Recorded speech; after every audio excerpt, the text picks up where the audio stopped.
रात के 10:30 बजे थे।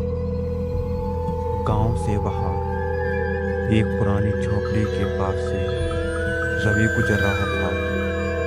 उस झोपड़ी के अंदर अंधेरा था, लेकिन अचानक अंदर से हंसी की आवाज आई। रवि रुक गया। झोपड़ी के अंदर कोई नहीं था। फिर आवाज वो धीरे धीरे पास गया। अंदर झांकने ही वाला था कि दरवाजा अपने आप किर किर की आवाज के साथ खुला।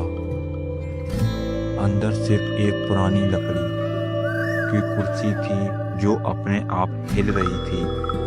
रवि बोला, कौन है वहाँ? कोई जवाब नहीं, बस वही महिला की हंसी दोबारा गूंजी। अब तू भी बैठेगा यहाँ? रवि डर गया और पीछे हटने लगा। लेकिन तभी उसे एहसास हुआ, झोपड़ी के पीछे वाली उसकी परछाई उसके साथ नहीं हिल रही थी। वो जगह पर रुकी हुई थी जैसे कोई और खड़ा हो। हवा तेज चली, कुर्सी जोर से घूमी और उस परछाई ने उसकी तरह मुस्कुराया और देखा।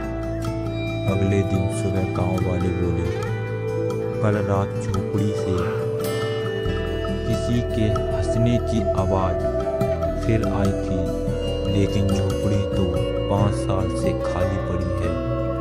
अगर हमारी वीडियो पसंद आई हो तो ड्राफ्ट न्यूज़ ऑफिशियल को सब्सक्राइब करना ना भूलें। तो मिलते हैं नेक्स्ट वीडियो में।